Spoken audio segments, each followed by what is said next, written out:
dans le ciel de Manille cet après-midi-là, le soleil était déjà bas sur l'horizon, émettant une lumière orangée qui se reflétait et brillait sur les vitres des grands immeubles. Pour la plupart, c'est juste un autre mardi fatigant, mais pour Lia, ce jour est tout pour elle. 5 ans, 6 mois, 1825 jours, c'était la durée pendant laquelle elle a vécu en tant que femme de Marco, l'homme qu'elle considérait comme son dernier refuge. Assise à l'arrière du taxi qu'elle avait ailé, Lia caressait à plusieurs reprises sa robe rouge s'arrêtant au genou. Elle s'assurait également que la petite boîte en fourrure à l'intérieur de son sac ne tombe pas. À l'intérieur de la boîte se trouvait une montre en édition limitée que Marco désirait depuis longtemps. Lia souriait en pensant à la surprise sur le visage de son mari. Marco est un homme sérieux, obsédé par le travail, mais Lia sait que derrière son traitement froid, Marco l'aime énormément et du moins, c'est ce qu'elle croit. Manon, c'est juste en face du café, dit doucement Lia. Elle désigne un petit café de style industriel dans une zone à l'extérieur de la ville qu'il visite rarement. Lia sortit de la voiture, le cœur rempli d'excitation.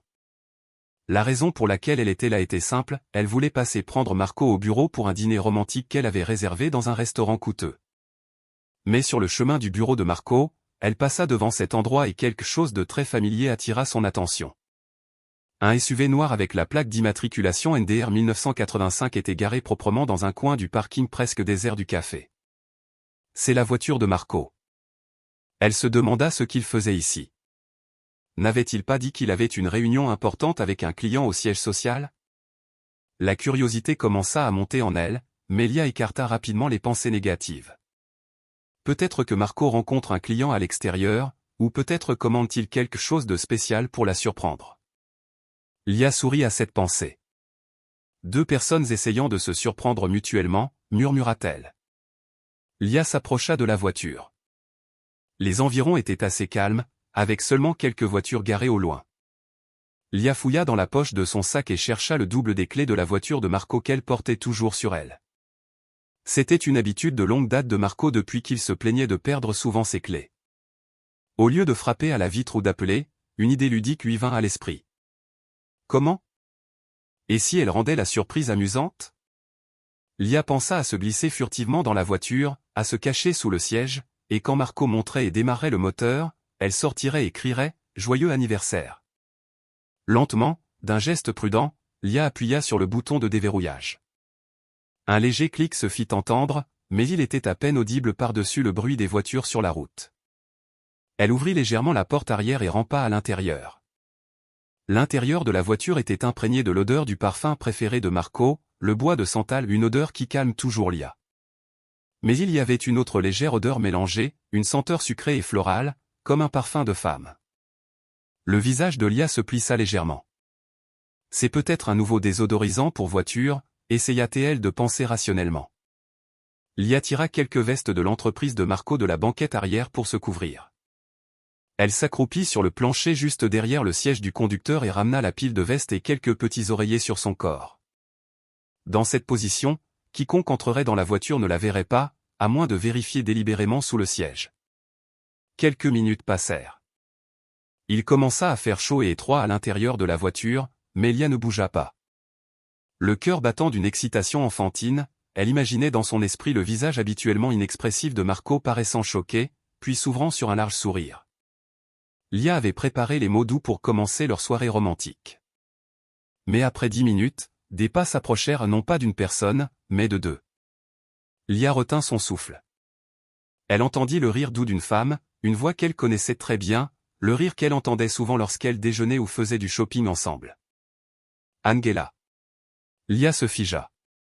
Pourquoi Angela est-elle avec Marco ici? Les portes avant s'ouvrirent. La voiture trembla alors que les deux montaient. Marco s'assit sur le siège du conducteur et la femme, c'était effectivement Angela, la meilleure amie de Lia, s'assit sur le siège passager.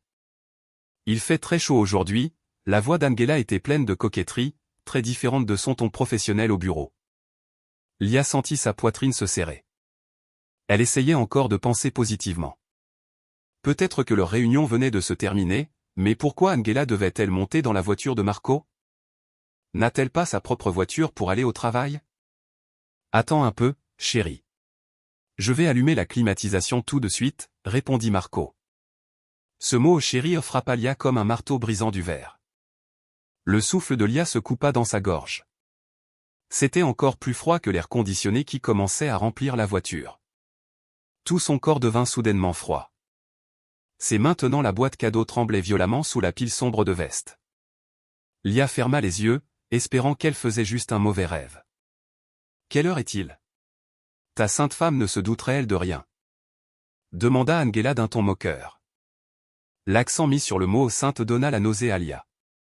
Marco rit doucement, un rire que Lia n'avait jamais entendu auparavant, un rire très sarcastique et secret. Lia ne se doutera de rien. Elle est probablement en train de se préparer pour notre ennuyeuse célébration d'anniversaire maintenant. Elle est trop innocente, elle ne peut même pas voir ce qui est devant elle. Lia eut l'impression que son cœur s'était arrêté. Le monde qu'elle avait construit pendant 5 ans s'effondra avec un seul mot de son mari. La surprise qu'elle avait planifiée s'était transformée en son pire cauchemar. Elle était là sous la pile de veste, incapable de bouger, témoin silencieux d'une cruelle trahison. L'obscurité sous les vestes semblait maintenant étouffante, comme si tout l'oxygène à l'intérieur du SUV avait été aspiré par l'explosion soudaine de la traîtrise. Lia essaya de recroqueviller son corps, serrant ses genoux jusqu'à ce que ses articulations lui fassent mal. Elle sentait des perles de sueur froide couler, ruinant le maquillage qu'elle avait appliqué avec amour cet après-midi. À l'extérieur, le faible bourdonnement d'un moteur de voiture commença à se faire entendre, le signal que Marco avait démarré la voiture. Mais pour Lia, le bruit du moteur était comme le rugissement d'un animal sauvage prêt à bondir. À quelques centimètres seulement de l'endroit où Lia se cachait, Angela prit une profonde inspiration et s'appuya contre son dossier. Lia sentit le parfum Black Opium provenant du corps de son amie, la même senteur qu'elle avait l'habitude de complimenter lorsqu'elle sortait. « Alors, allons-nous vraiment continuer cela ce soir, Marco ?» demanda Angela. Sa voix n'était plus coquette, mais froide et calculée. « Le plus tôt sera le mieux, Angèle », répondit Marco tout en tournant le volant. La voiture commença lentement à quitter le parking du café. « Je suis tellement fatigué de prétendre être un bon mari chaque fois que je rentre à la maison. Sais-tu à quel point il m'est difficile de garder un visage sérieux chaque fois qu'elle montre ses affections irritantes ?» Lia se mordit la lèvre avec force jusqu'à sentir le goût du sang. Les mots de Marco étaient comme des poignards lui entaillant le cœur. L'homme pour qui elle préparait le petit déjeuner chaque matin, le mari qu'elle attendait avec un sourire chaque soir, considérait en fait son amour comme un fardeau dégoûtant. « Mais tu es un si bon acteur », gloussa Angela. Ce rire, qui était autrefois chaleureux aux oreilles de Lia, sonnait maintenant comme un couteau raclant une assiette de verre fragile. « Quand tu lui as offert un collier de perles pour son anniversaire le mois dernier, je pensais que tu l'aimais vraiment. C'est juste un investissement, Angèle. Un petit investissement pour la faire taire et l'empêcher de demander pourquoi je fais souvent des heures supplémentaires, ricana Marco. D'ailleurs, ces perles ont été achetées avec l'argent de notre compte joint. La majeure partie de ce compte provient de primes de projet à mon nom.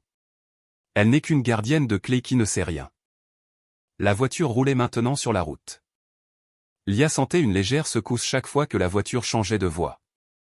En se cachant, Lia se sentait comme une morte vivante. Elle voulait hurler, sauter hors de la voiture et attraper Angela ou gifler Marco jusqu'à ce qu'il reprenne ses esprits. Mais quelque chose de plus fort que la colère la retenait, une curiosité terrifiante. Ce dont il parlait était plus qu'une simple infidélité. « Comment as-tu parlé pour ce soir ?» demanda de nouveau Angela. « N'a-t-elle pas fait une réservation au Viento Céleste? Est-ce que tu vas vraiment là-bas? Et vas-tu même danser avec elle? Même si tout est prêt pour nous, bien sûr que je dois y aller. » « Ce sera mon meilleur alibi, » répondit Marco d'un ton terrifiant de calme. « Je vais la saluer, l'embrasser sur le front comme toujours, et lui faire sentir une dernière fois qu'elle est la femme la plus heureuse du monde. Ensuite, je prétendrai qu'il y a une urgence à l'entreprise et je partirai. C'est là que notre plan commencera. » Lia ferma les yeux. Les larmes qu'elle avait retenues coulèrent complètement, trempant la veste de Marco qui lui servait de couverture. Pour la dernière fois. Qu'est-ce que cela signifiait? Tous les documents dans ma mallette ont été préparés avec soin, continua Marco. Angela dit d'une voix très joyeuse, et une fois que tous les actifs seront transférés, tu vas juste la laisser vivre dans la pauvreté? Marco garda le silence. Attendez un instant. Ce silence était plus lourd que n'importe quelle parole prononcée. Lia retint son souffle, les oreilles bourdonnantes, attendant la réponse qui déterminerait le reste de sa vie. La pauvreté seule ne suffit pas, Angèle, finit par dire Marco d'une voix basse remplie de colère. Lia ne comprenait pas d'où venait cette colère. Lia était tue. Quand elle découvrira que je l'ai trompée, elle amènera les avocats de son père et me poursuivra jusqu'aux confins de l'enfer. Nous devons nous assurer qu'elle n'ait pas l'occasion de nous poursuivre ou de le dire à qui que ce soit. Alors, j'ai préparé cet accident sur le chemin du retour ce soir. Le monde de Lia s'effondra complètement. Elle n'était pas seulement trahie émotionnellement, elle n'était pas seulement dépouillée matériellement. Elle était maintenant à l'intérieur d'une voiture avec un homme qui complotait sa mort. L'ami qu'elle considérait comme une sœur et le mari qu'elle pensait être le refuge de son âme discutaient de la façon de la supprimer de ce monde. Le jour de leur anniversaire, Lia serra son téléphone à l'intérieur de son sac jusqu'à ce que ses articulations deviennent blanches. Elle réalisa quelque chose, elle ne pouvait pas sortir maintenant. Si elle apparaissait au milieu de cette rue calme, elle n'aurait pas la force de les combattre tous les deux. Elle devait rester une passagère dans cette obscurité. Elle avait besoin d'entendre chaque détail de leur plan. « Tu es vraiment cruel, Marco » murmura Angela, mais dans son ton, il n'y avait pas de peur, seulement de la perversion. « Je suis impressionné. C'est pour ça que je t'ai choisi. Nous avons besoin l'un de l'autre, Angèle. Et une fois que Lia sera partie, rien ne nous empêchera d'obtenir tout ce que nous méritons. » La réponse de Marco était froide. La voiture continuait de rouler. Lia était menée vers une sombre vérité qu'elle n'avait jamais imaginée. Sous la pile de veste, Lia activa lentement le mode enregistrement de son téléphone. Si c'était sa dernière nuit, elle jurait qu'elle ne partirait pas sans se battre. Le bruit de la voiture roulant sur l'asphalte était comme le son d'une horloge décomptant les jours restants de la vie de Lia. Derrière la pile de veste qui ressemblait maintenant à un cercueil de tissu, Lia pressa le téléphone contre sa poitrine pour s'assurer que le microphone capterait chaque vibration du siège devant elle. Elle respirait superficiellement par la bouche pour que sa respiration laborieuse ne trahisse aucun soupçon. « Est-ce que l'endroit est sûr ?»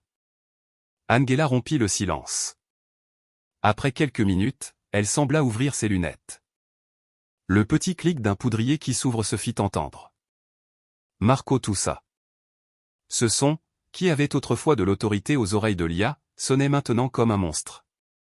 À Slex au kilomètre 50, il y a une partie de la route en réparation qui n'est pas encore terminée. Il n'y a presque pas de lumière, et les barrages routiers ne sont que des blocs de ciment temporaires.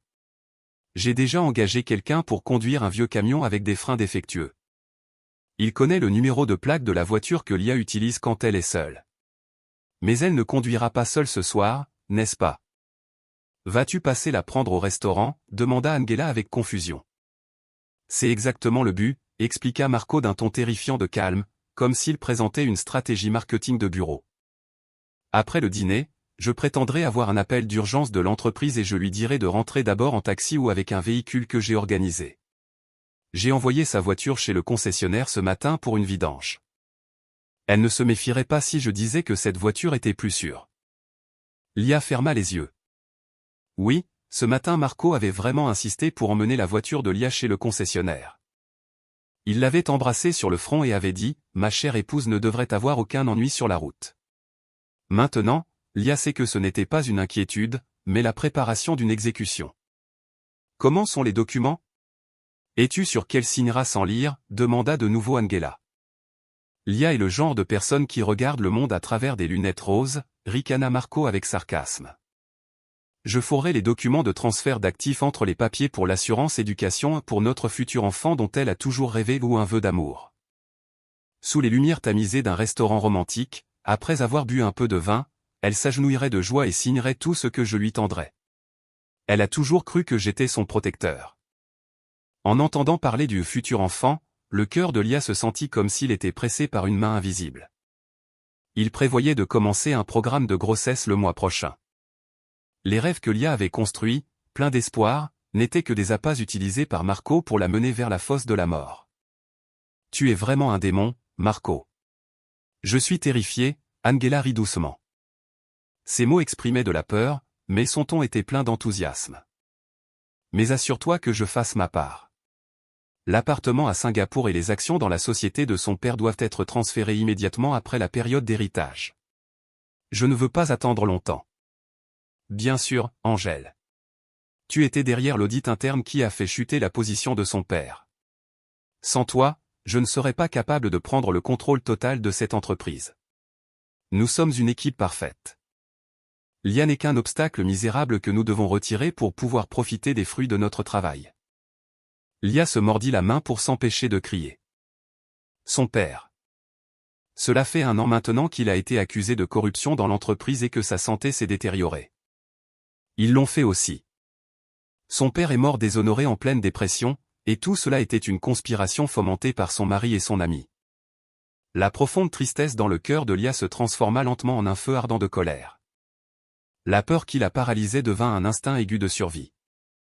Elle n'espérait plus simplement vivre, elle voulait que c'est de la paix pour chaque goutte de larmes de son père et chaque blessure dans son cœur. Oh, et encore une chose, ajouta Marco, sa voix devenant froide. Après l'incident, tu dois rester loin de moi pendant quelques semaines. Je dois jouer le rôle du mari endeuillé qui a perdu sa femme bien-aimée lors de notre anniversaire. Les médias adorent ce genre de drame. Nous allons être au centre de l'attention, et je dois avoir l'air de la victime la plus pitoyable du monde. Je sais, Marco.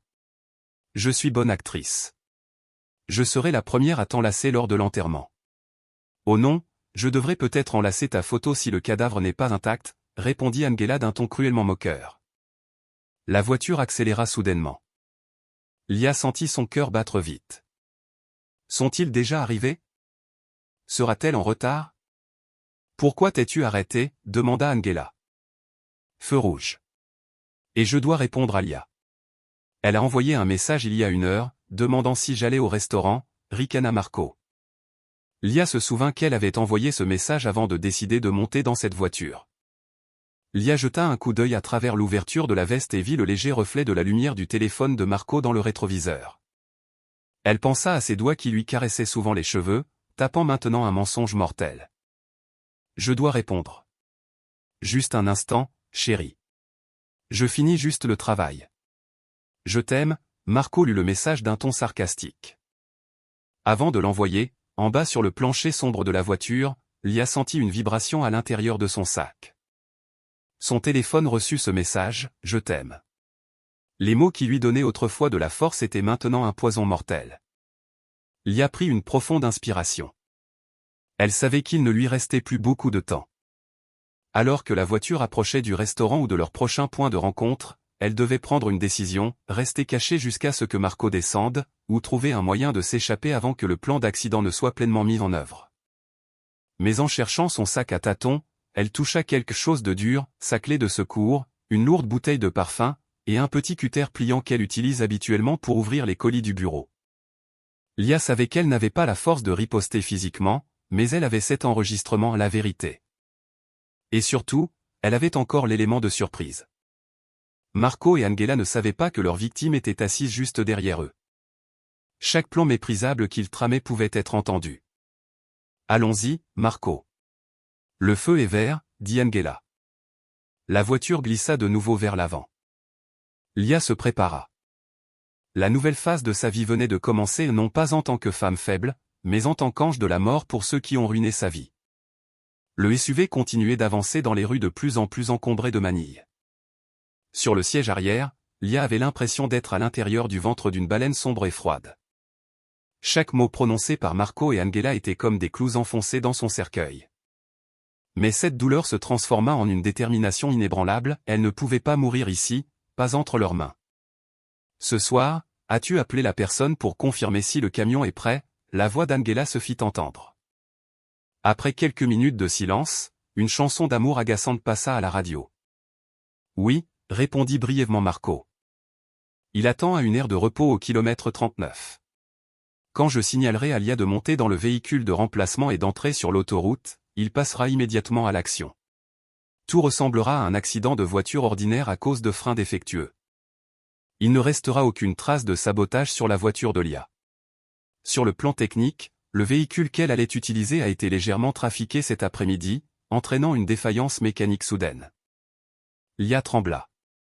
Son esprit se tourna vers la mallette de Marco. Elle était placée sur le siège arrière, juste à côté de la pile de veste où elle se cachait. Si elle pouvait obtenir ces documents et les documents de transfert d'actifs et les preuves de manipulation d'actions, elle ne survivrait pas seulement, mais elle détruirait complètement Marco légalement et financièrement. Avec un courage né du désespoir, Lia commença à déplacer sa main très lentement.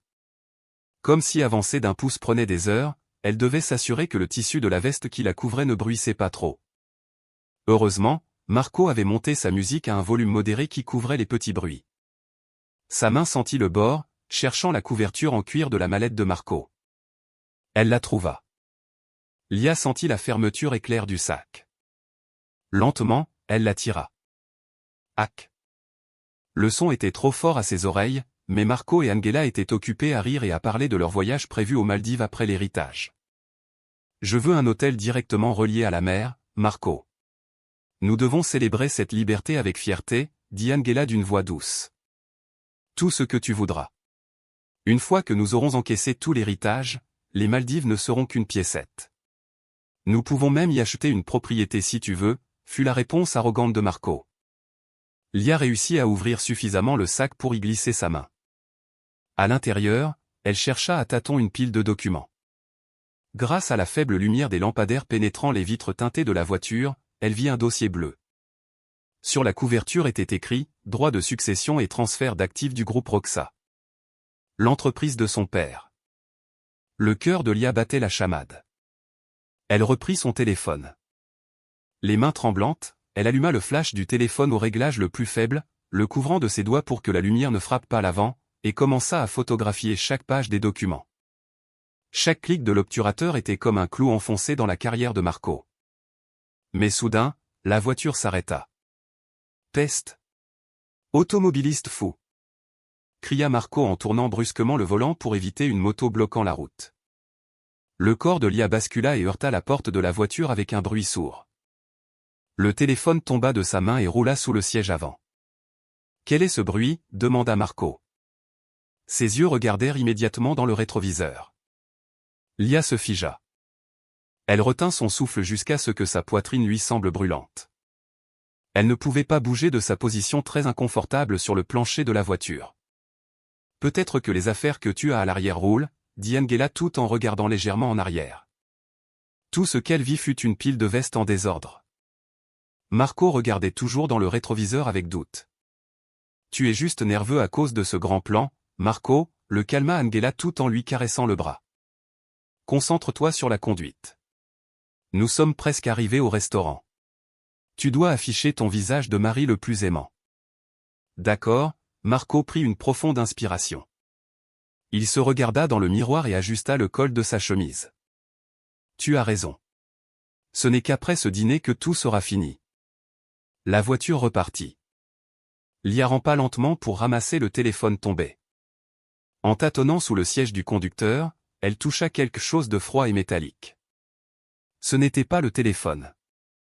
Elle ramassa soigneusement l'objet, un petit flacon de médicaments dont une partie de l'étiquette était déchirée. Lia plissa les yeux pour lire les lettres restantes, Zepam. Un sédatif à haute dose, réalisa Lia. Marco ne comptait pas seulement sur l'accident de camion, au cas où l'accident échouerait ou si Lia devenait méfiante, Marco était prêt à rendre Lia incapable de résister en utilisant ce médicament. Cet homme est un véritable monstre qui calcule toutes les possibilités. Lia mit le flacon de médicaments dans son sac comme preuve supplémentaire. Elle avait maintenant des enregistrements vocaux, des photographies de documents, et maintenant des preuves de tentatives d'empoisonnement. Je dois sortir d'ici avant que nous n'arrivions au restaurant, pensa Lia. Elle savait que s'ils arrivaient au restaurant, Marco lui ouvrirait la porte comme un mari galant, et elle serait prise immédiatement. Mais sauter d'un véhicule en marche est un suicide. Elle devait attendre que la voiture ralentisse au prochain feu de signalisation ou quand Marco s'arrêterait dans le hall. Là. Je vois le restaurant, dit Angela, désignant un grand bâtiment avec de belles lumières. Dépose-moi dans le hall latéral. J'entrerai par l'entrée du personnel pour que les réceptionnistes qui pourraient me reconnaître comme collègue de Lia ne me voient pas. Vas-y, descends. Je vais faire le tour jusqu'au hall principal pour chercher ma princesse, dit Marco d'un ton dégoûtant. Lia savait que c'était sa chance. Quand Marco déposera Angela dans le hall latéral, habituellement plus calme et sombre, elle devra se faufiler par l'autre porte à l'arrière pendant qu'Angela descend. Es-tu prête, Angèle? Nous y sommes, dit Marco en ralentissant la voiture dans une zone de dépose latérale sombre. Lia saisit la poignée de la porte de gauche. Elle attendit que le moteur de la voiture s'arrête complètement. Ses mains étaient mouillées de sueur, tenant la clé de secours qu'elle utilisait pour ouvrir la porte manuellement sans déclencher l'alarme centrale bruyante.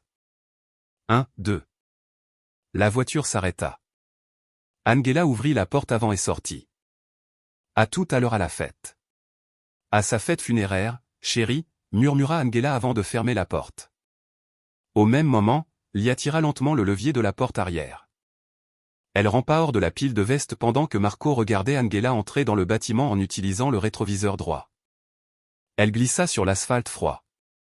Elle referma lentement la porte jusqu'à ce qu'elle clique, puis se roula immédiatement et se cacha derrière un grand pilier en béton. Elle haletait, son cœur battait comme un tambour. De derrière le pilier, elle vit le SUV noir se diriger lentement vers le hall principal. Lia se leva et ajusta sa robe rouge, qui était maintenant froissée et sale. Les larmes étaient sèches, et leur place était remplie d'un regard aigu et froid. Elle sortit son téléphone et vérifia l'heure. Elle avait quelques minutes avant que Marco ne réalise que sa femme ne viendrait pas au restaurant. Le jeu ne faisait que commencer. Marco, murmura Lia.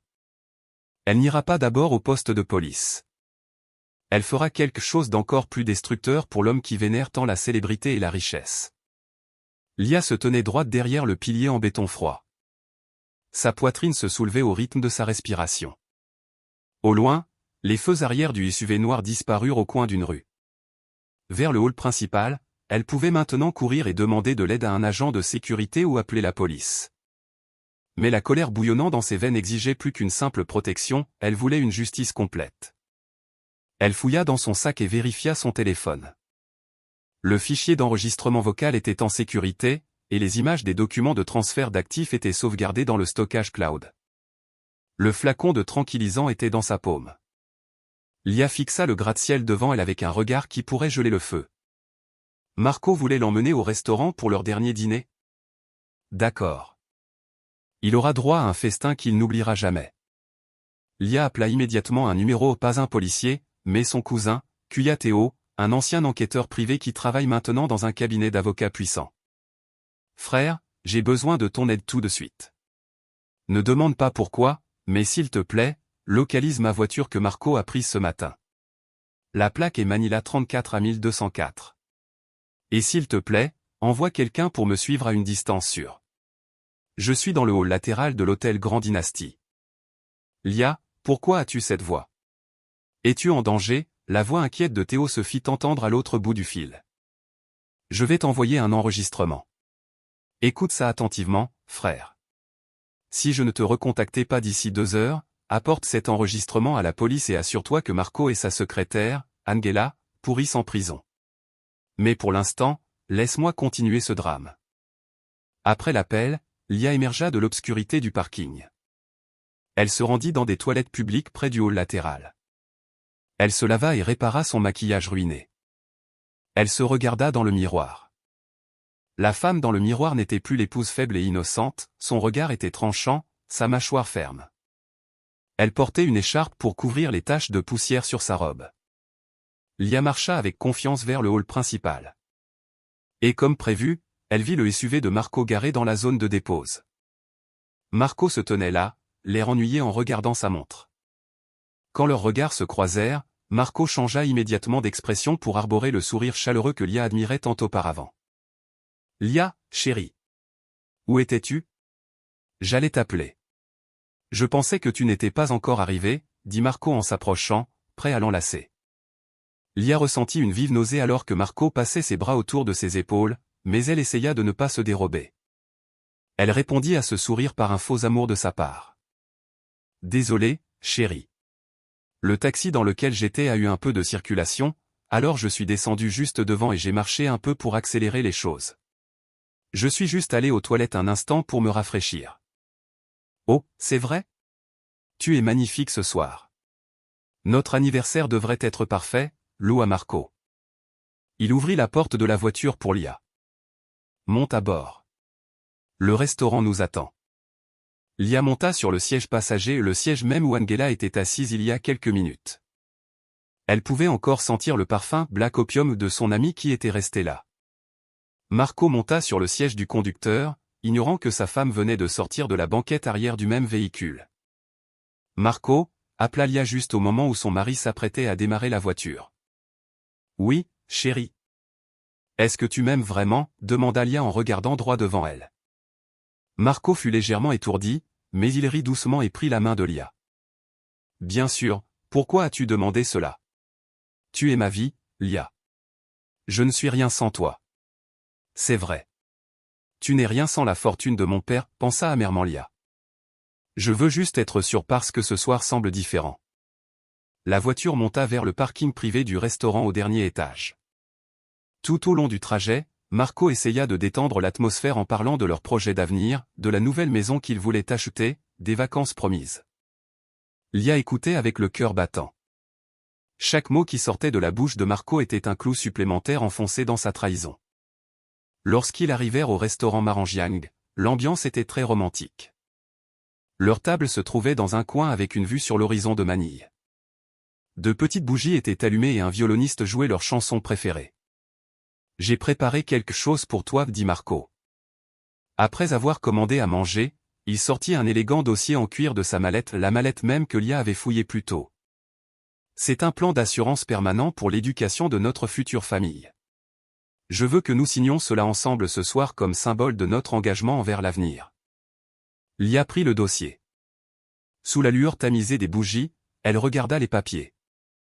Il était clairement écrit en haut qu'il s'agissait d'une assurance, mais Lia savait qu'au milieu ou à la fin, il y avait un document de transfert d'actifs qui la ruinerait. Signe ici, chérie, dit Marco en lui tendant un stylo coûteux et en désignant l'espace vide. Ses yeux brillaient d'espoir, l'espoir de la richesse. Dès qu'il fut en sa possession, Lia saisit le stylo. La pointe du stylo toucha le papier.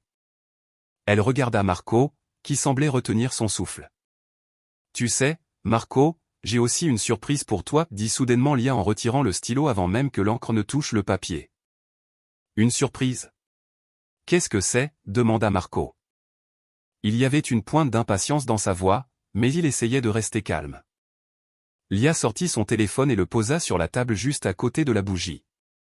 J'ai enregistré une nouvelle chanson très intéressante. Tu dois l'entendre. C'est une chanson sur un homme qui planifie un accident pour sa femme au kilomètre 42 de la Slex. Le visage de Marco devint immédiatement pâle. La couleur de sa peau passa d'un ton éclatant au gris en quelques secondes seulement. Sa main tenant le verre de vin tremblait violemment. Lia, qu'est-ce que tu dis? Qu'est-ce que tu dis? Marco dit cela avec difficulté. Écoute seulement, mon cher.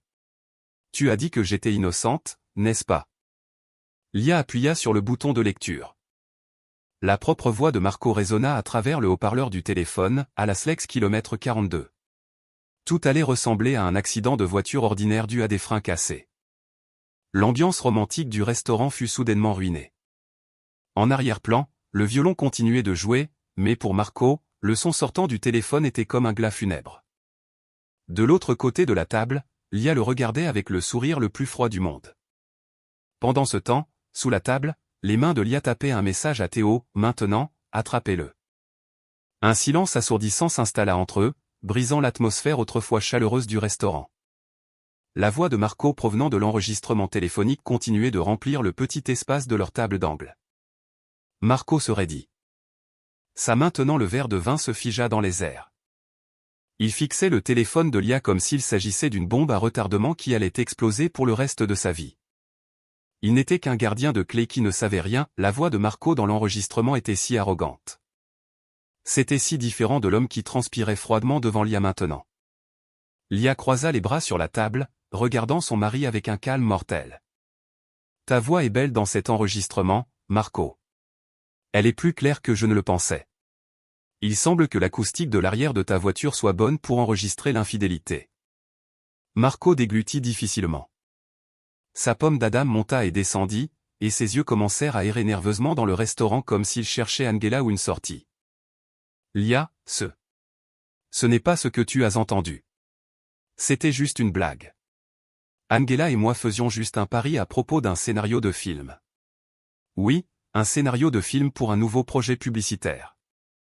Lia rit doucement, un rire sec sans aucune trace d'humour. Un scénario de film sur la planification de la mort de ta femme pour obtenir les actifs du groupe Roxa? Sur le sabotage de ma voiture et l'embauche d'un chauffeur de camion au kilomètre 42 de la Slex? Penses-tu que je suis si stupide, Marco? Le visage de Marco passa du pâle au rouge. Le masque du bon mari qu'il portait depuis 5 ans s'était complètement brisé, révélant le visage d'un prédateur traqué. Donne-moi ce téléphone, Lia, sa voix n'était plus qu'un murmure bas et menaçant. Et si je ne le fais pas? Tu ne me tueras pas ici devant tous ces gens riches et respectables. Tu tiens à ta réputation, Marco. Si tu me touches ne serait-ce que d'un pouce, ta carrière est finie ce soir. Marco s'élança soudainement vers l'avant. Sa main tenta de saisir rapidement le téléphone sur la table, mais Lia s'y attendait. Elle retira d'abord le téléphone et le mit dans le petit sac qu'elle serrait fort contre elle. « Donne-moi le téléphone, Lia. »« Ne m'oblige pas à utiliser, » cria Marco, faisant se retourner plusieurs clients vers la table voisine avec curiosité. « Tu l'as fait, Marco. Tu me tues dans ton esprit depuis que tu as planifié cette rencontre avec Angela. » Lia se leva de son siège. « Et ne cherche pas Angela. Elle attend probablement dans la salle de bain ou à l'entrée des employés, mais j'ai déjà envoyé un message à l'équipe de sécurité du bâtiment disant qu'une femme essaie de perturber un événement ici. » Marco eut le souffle coupé. Ses yeux s'écarquillèrent. « Tu? Quand l'as-tu su? » ?»« Depuis cet après-midi-là, quand je suis monté à l'arrière de ta voiture.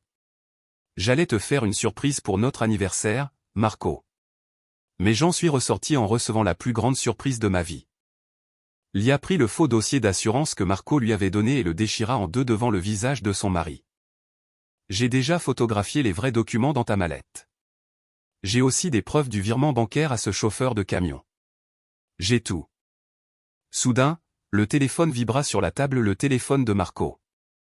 Un appel d'Angela. Marco hésita un instant avant de répondre à l'appel avec des mains tremblantes. « Marco, qu'est-ce qui se passe? Pourquoi les agents de sécurité me cherchent-ils? » La voix paniquée d'Angela fut entendue sur l'autre ligne, assez forte pour que Lia l'entende. Lia arracha le téléphone de Marco et l'approcha de sa bouche. « Allô, Angela. C'est Lia. Merci pour tes félicitations pour notre anniversaire. J'apprécie vraiment ta merveilleuse coopération avec mon mari. La police sera certainement intéressée par ton histoire d'accident au kilomètre 42 de la Slex. » Lia raccrocha l'appel et jeta le téléphone de Marco dans un verre plein de vin rouge. Plop! Le liquide rouge éclaboussa la chemise blanche coûteuse de Marco.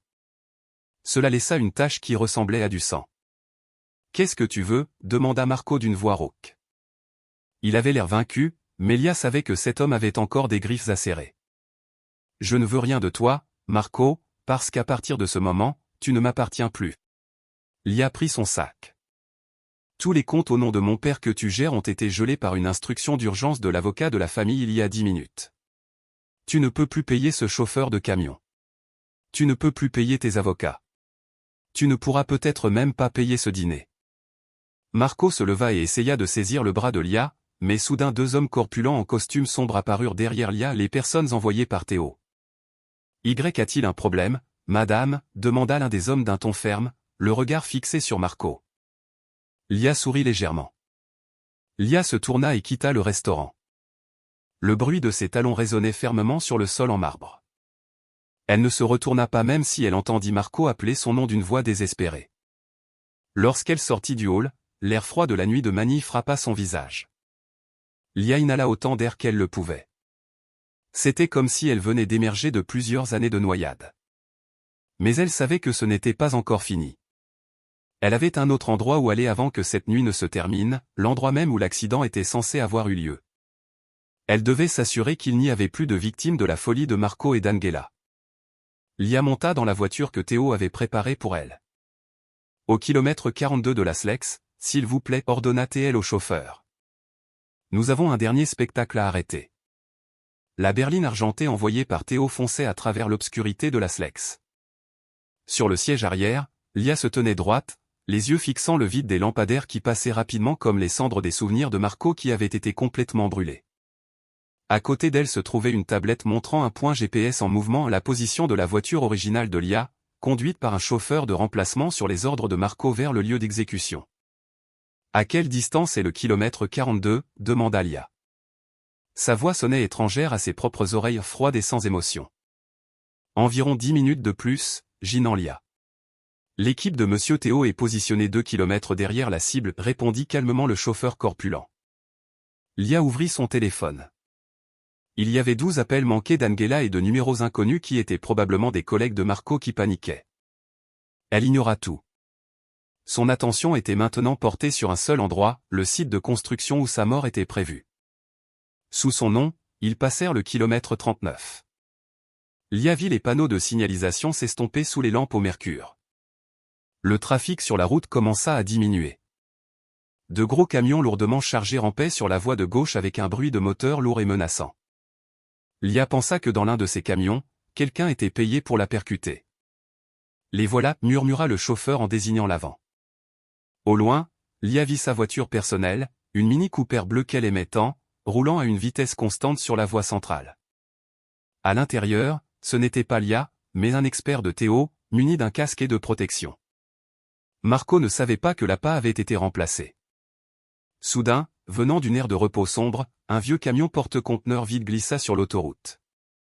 Les phares du camion n'étaient pas allumés, seuls les faibles feux de position latéraux brillaient. Son comportement était très agressif, et il traversa immédiatement 2 voies vers la position de la voiture bleue de Lia. Il commence à agir, murmura Lia. Son cœur battait vite. C'était un sentiment indescriptiblement terrifiant de voir son propre plan de meurtre se dérouler devant soi.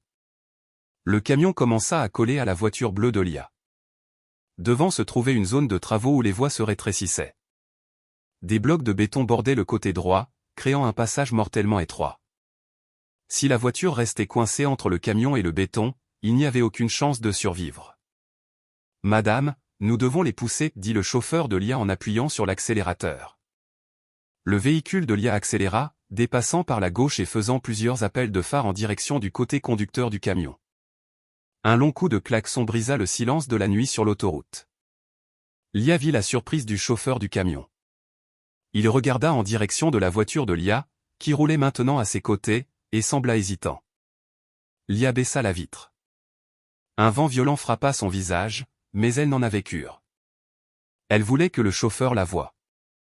Elle voulait que l'homme payé sache que sa cible le regardait directement. « Arrêtez !» hurla Lia. Sa voix fut emportée par le vent, mais elle brandit son téléphone, qui était ouvert et montrait une photo des 2 enfants du chauffeur qu'elle avait demandé à Théo de trouver plus tôt. Le chauffeur du camion était un homme d'âge mûr à l'apparence débraillée. Il semblait paniqué. Il réalisa que quelque chose n'allait pas, ce plan d'accident soigné avait été exposé. Il essaya d'appuyer sur les freins, mais parce que le camion avait été délibérément saboté ou préparé pour être détruit, un bruit terrifiant de métal qui gratte se fit entendre. Le camion commença à chanceler. Attention! Le chauffeur de Lia tourna le volant vers la gauche tandis que l'arrière du camion oscillait violemment. La voiture bleue de Lia devant put effectuer un freinage d'urgence et éviter le bord de la route avant même que le camion ne s'écrase contre les barrières de béton au kilomètre 42. Bang! Un bruit de collision assourdissant retentit. De la poussière et des étincelles du chantier s'envolèrent dans l'air alors que l'avant du camion percutait le béton à grande vitesse. C'était comme si le monde avait ralenti. Lia vit le camion s'arrêter horizontalement, presque toutes les voies de l'autoroute étaient bloquées. « Arrêtez-vous devant » commanda Lia. Dès que la voiture s'arrêta, Lia en sortit immédiatement. Elle ignora les cris d'avertissement du chauffeur et courut vers le camion fumant. Elle vit le chauffeur du camion ramper pour sortir du côté conducteur démoli. Ses jambes étaient ensanglantées, mais il était toujours en vie. Lia se tint devant l'homme, son ombre s'allongeant sous les lumières vacillantes du chantier. L'homme la fixa avec une peur intense, comme s'il avait vu un fantôme. « Qui a payé pour ça ?» demanda-t-elle, calme mais tranchante. « Je ne sais pas, juste au téléphone » grogna l'homme en essayant de reculer. « Marco » prononça Lia, le nom sonnant comme une malédiction. « Il ne vous paiera pas le reste. Il va au poste de police maintenant, et vous allez le suivre. » Lia prit une profonde inspiration, inhalant l'odeur de pneus brûlés et de poussière de route. À ce point précis, au kilomètre 42 qui aurait dû être sa destination finale, Lia se sentit vraiment renaître. Soudain, le téléphone du chauffeur de camion vibra en tombant sur l'asphalte. Un message était arrivé. Lia le prit. C'était un message d'un numéro inconnu, mais son contenu fit bouillir le sang de Lia à nouveau. Pourquoi n'y a-t-il pas encore de rapport? Assure-toi qu'il ne sorte pas de la voiture vivant. Le bonus est doublé si tu brûles la voiture. Lia fixa le chauffeur du camion avec dégoût, puis regarda la route sombre derrière. Elle savait que ce message ne venait pas de Marco, Marco était déjà entre les mains des gens de Théo. Le message venait certainement d'Angela. Cette femme essayait de finir le sale boulot alors que Marco était déjà dans le piège. Madame, la police arrive, rapporta le chauffeur en s'approchant. Monsieur Théo a dit que Marco aurait tenté de s'enfuir du restaurant mais a percuté un autre véhicule et a été attrapé par des civils. Lia hocha légèrement la tête. Bien. Mais ce jeu n'est pas encore fini. Angela est toujours dehors, essayant d'effacer les traces. Elle se tourna vers sa voiture bleue, qui n'avait pas une seule égratignure. Retournons en ville. J'ai une autre traîtresse que je dois aller chercher personnellement. Lia remonta dans la voiture. Cette fois, elle ne se cachait pas, elle s'assit sur le siège avant, prête à affronter le dernier chapitre de la nuit qui avait changé sa vie. L'asphalte au kilomètre 42 émettait encore une légère fumée due au frottement des pneus et à l'impact avec le ciment. Lia se tenait au milieu du silence de la nuit qui venait d'être brisé par le son de la mort. Elle fixa le téléphone du chauffeur de camion dans sa main, toujours ouvert. Le message d'Angela y était affiché. Un plan rusé vint soudainement à l'esprit de Lia. Si Angela veut qu'elle meure, Lia donnera à cette femme ce qu'elle veut du moins pour les prochaines heures. Madame Lia, l'ambulance et la police arriveront d'ici 5 minutes, rapporta le chauffeur corpulent en éteignant le moteur de la voiture pour éviter d'être remarqué. Non, coupa rapidement Lia avec un regard acéré. Appelle frère Théo.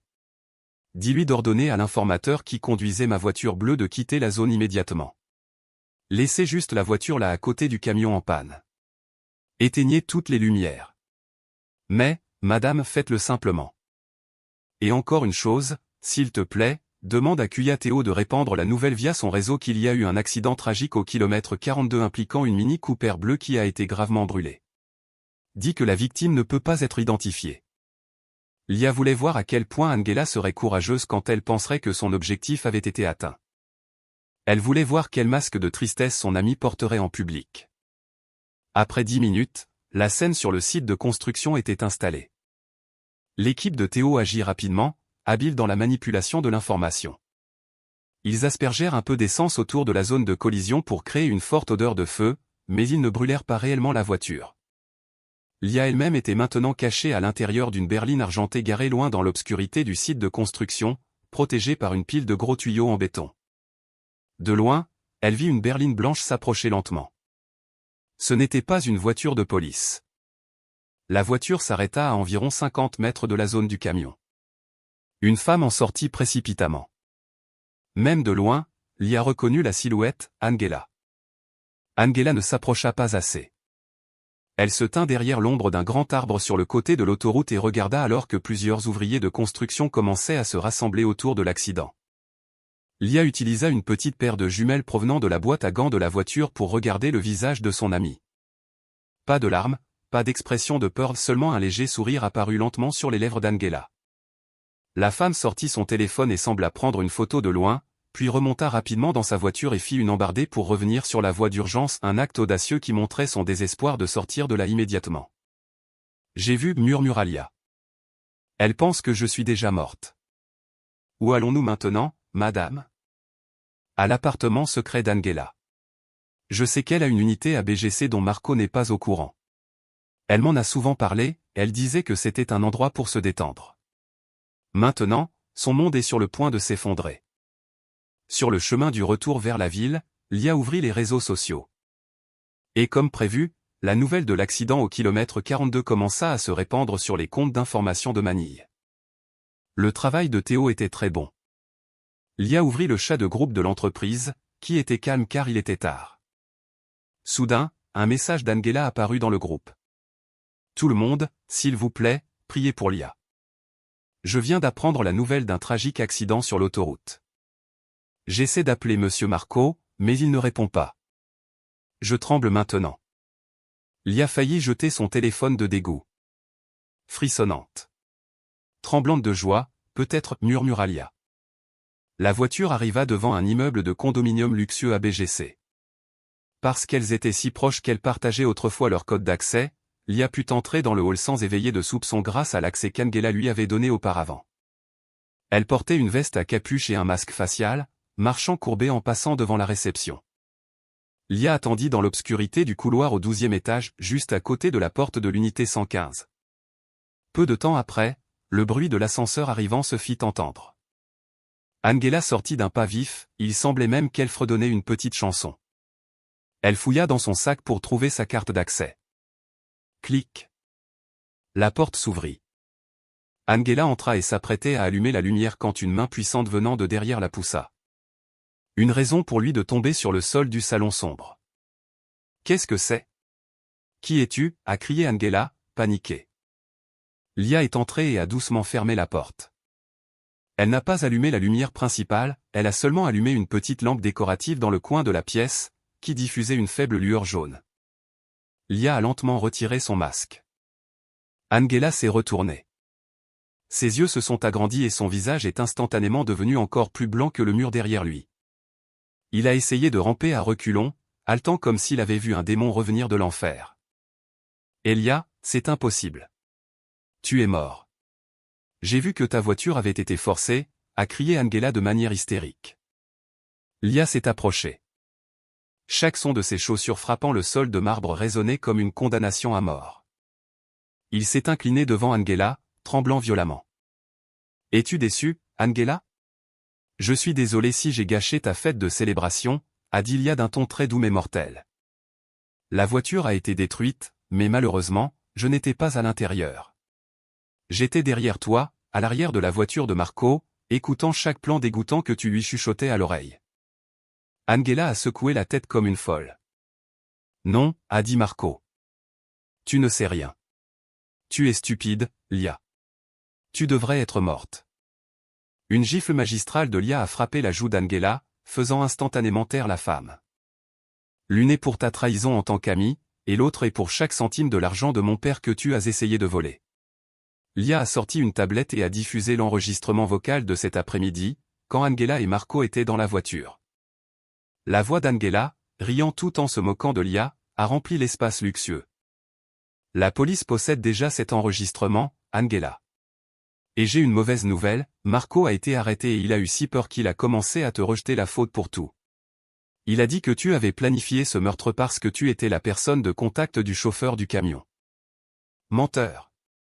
C'est son plan, a crié Angela pour se défendre. Je sais que vous êtes tous les deux pourris. Lia s'est redressée. Mais la différence est que Marco est en prison alors que tu es encore ici, te préparant à saisir ton passeport et ton argent pour t'enfuir. N'est-ce pas? Lia a désigné la mallette d'Angela éparpillée sur le sol.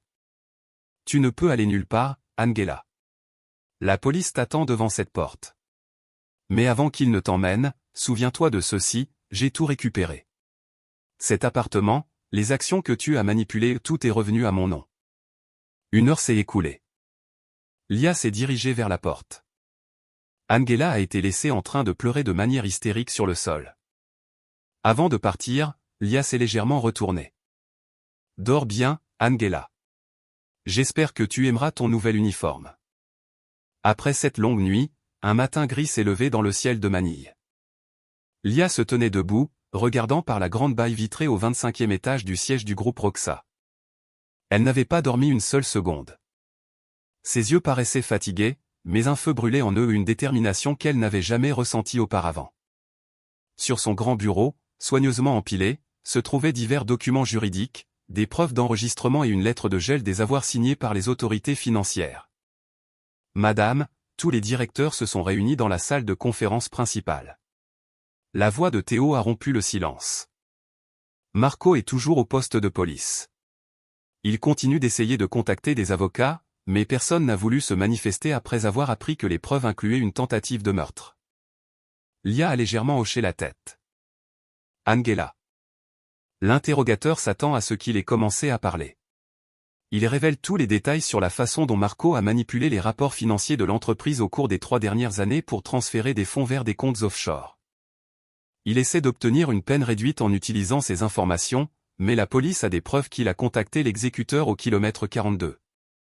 Il n'a aucune issue. Lia a ajusté son blazer. Finissons en. Lorsque Lia est entrée dans la salle de conférence, la pièce est immédiatement devenue silencieuse. Les directeurs et les actionnaires, dont la plupart étaient des amis de longue date de son défunt père, l'ont regardé avec un mélange de pitié et d'admiration. Ils avaient tous appris la nouvelle de l'accident qui était arrivé à Lia, mais ce fut une surprise inattendue de la voir se tenir là, si forte, en bonne santé et alerte. Lia s'est assise sur le siège principal, le fauteuil même où Marco avait l'habitude de s'asseoir fièrement. « Merci pour votre présence », a lancé la voix de Lia, calme mais ferme. Vous savez tous que Marco est un grand leader, mais je suis ici ce matin pour vous montrer une autre facette de sa direction. Lia a fait signe à Théo.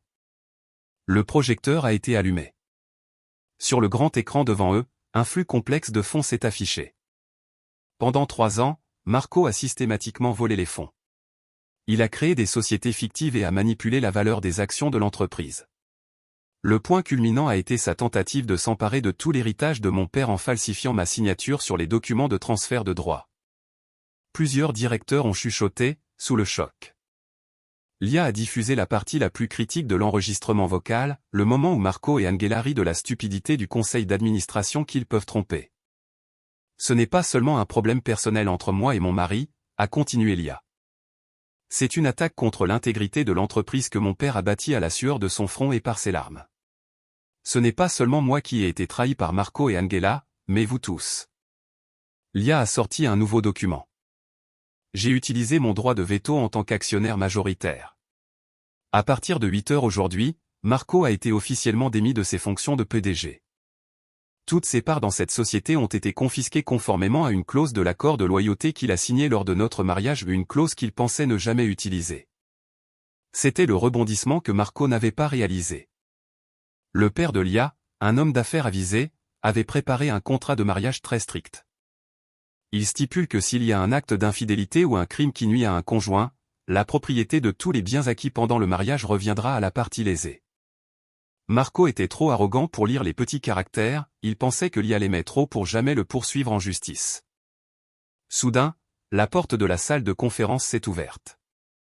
Un homme d'âge moyen au visage pâle est entré. C'était l'avocat personnel de Marco. « Maître. Madame Lia, mon client aimerait parler. » Il supplie. Retirez la plainte à la police. Il a promis de tout rendre et de disparaître de votre vie pour toujours, a dit l'avocat d'une voix tremblante. Lia a fixé l'avocat avec un regard vide. Mais madame, il est vraiment dévasté. Il est dévasté parce qu'il a été pris, pas parce qu'il regrette, a tranché Lia. Si son plan avait réussi, ce matin j'aurais été un cadavre à la morgue et il serait en train de boire avec Angela sur la fortune de mon père. Sortez d'ici, maître, avant que je ne vous accuse de complicité pour dissimulation de faux documents. Après le départ de l'avocat, Lia a de nouveau fait face au conseil. Je vais temporairement assumer les fonctions de PDG jusqu'à ce que nous trouvions un remplaçant approprié. Nous allons mener un audit complet. Je veux que cette entreprise soit nettoyée avant le coucher du soleil. La réunion s'est terminée par des applaudissements maladroits des directeurs. Ils ont réalisé que Lia n'était plus une princesse endormie qu'ils pouvaient ignorer. Quand la salle fut vide, Lia s'est assise, impuissante, dans son fauteuil. Cette victoire était douce amère. Elle avait gagné financièrement, elle avait gagné juridiquement, mais son cœur avait toujours l'impression d'être troué.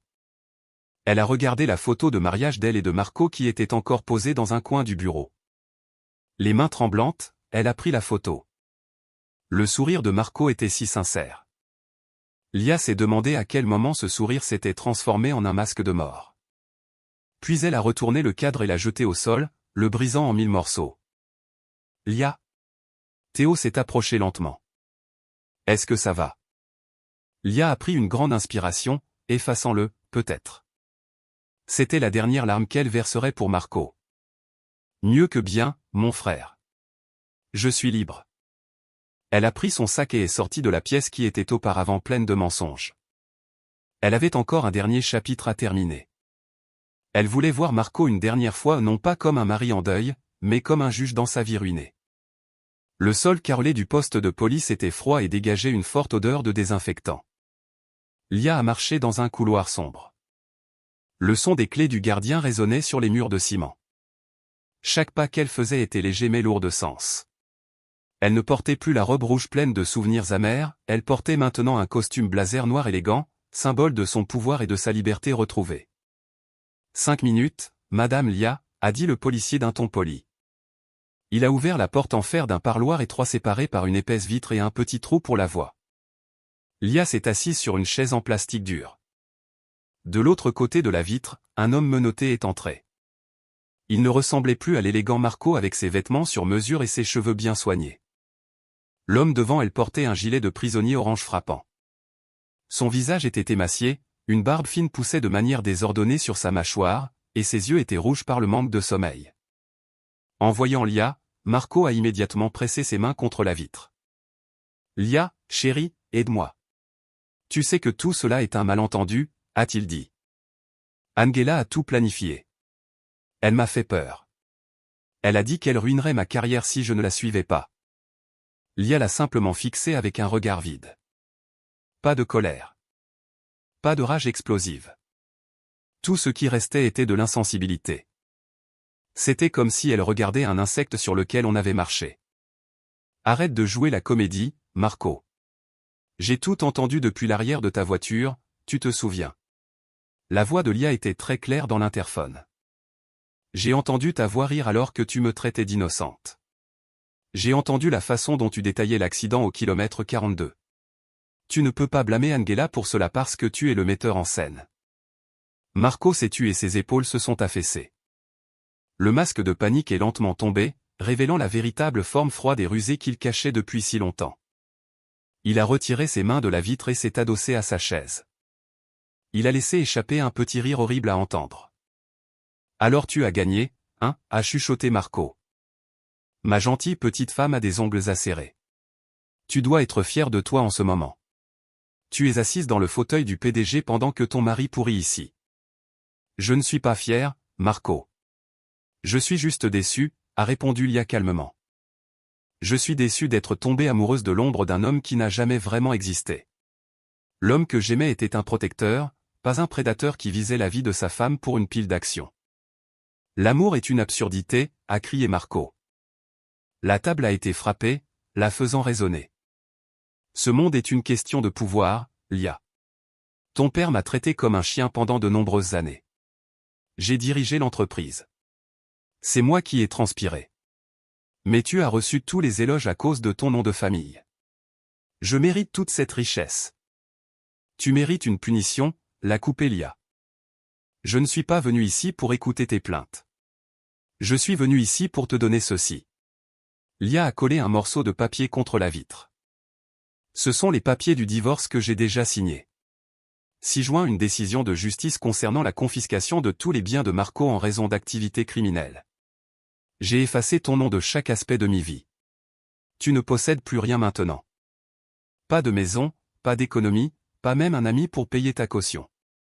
Angela en a fini avec son témoignage, te sacrifiant pour réduire sa peine. Tu resteras ici pendant au moins 20 ans, Marco. Et quand tu sortiras, le monde t'aura oublié. Marco a fixé les papiers avec des yeux écarquillés. La vérité commençait à s'imposer à lui. Lia, ne fais pas ça. Pardonne-moi. Nous pouvons recommencer. Nous pouvons. Moi, je peux recommencer. Lia s'est levée. C'est notre 5e anniversaire de mariage, Marco. Et voici mon dernier cadeau pour toi, la vérité. Tu pensais que j'étais innocente, mais je suis la dernière debout pendant que tu tombes. Lia s'est détournée. Elle ne voulait plus entendre l'homme pleurer. Elle a ignoré les cris de Marco appelant son nom avec désespoir et est sortie du parloir. Le bruit de la porte de fer se refermant derrière elle était comme le point final d'un long livre sombre. À l'extérieur du poste de police, le ciel était dégagé. Lia s'est tenue sur le trottoir et a respiré l'air frais du matin. Elle a sorti son téléphone et a regardé sa photo de profil, qui avait maintenant été remplacée par une vue panoramique de l'océan, symbole de sa liberté. Théo l'attendait déjà à l'intérieur de la voiture. C'est fini ? Tout est vraiment fini, a répondu Lia. Elle est montée dans la voiture. Mais avant de partir, Lia a demandé à Théo de s'arrêter un instant devant un parc de la ville. Elle est descendue, a marché vers un banc et a ouvert son sac. Elle a sorti la petite boîte en velours contenant la montre de luxe qu'elle avait initialement préparée comme cadeau d'anniversaire pour Marco. Lia a fixé la montre un instant. Puis, elle l'a donnée à un vieil homme qui nettoyait la route dans le parc. Pour vous. Portez-la ou vendez-la pour votre famille, a dit Lia doucement. Le vieil homme a fixé la montre coûteuse dans sa main tremblante, ne sachant que faire. Ceci est très important, madame. Pas maintenant, a répondu Lia avec un sourire sincère la première fois qu'elle le ressentait depuis hier après-midi. Le temps de mon passé est révolu. C'est un temps nouveau maintenant. Lia est retournée à la voiture et a regardé devant elle. Sa vie ne sera probablement plus jamais la même et les blessures laisseront probablement des cicatrices, mais elle savait qu'elle était plus forte qu'elle ne le pensait. Lorsque le véhicule a quitté la zone du poste de police, Lia ne s'est pas retournée. Elle était prête à écrire le nouveau chapitre de sa vie en tant qu'héroïne ayant le plein contrôle de son destin.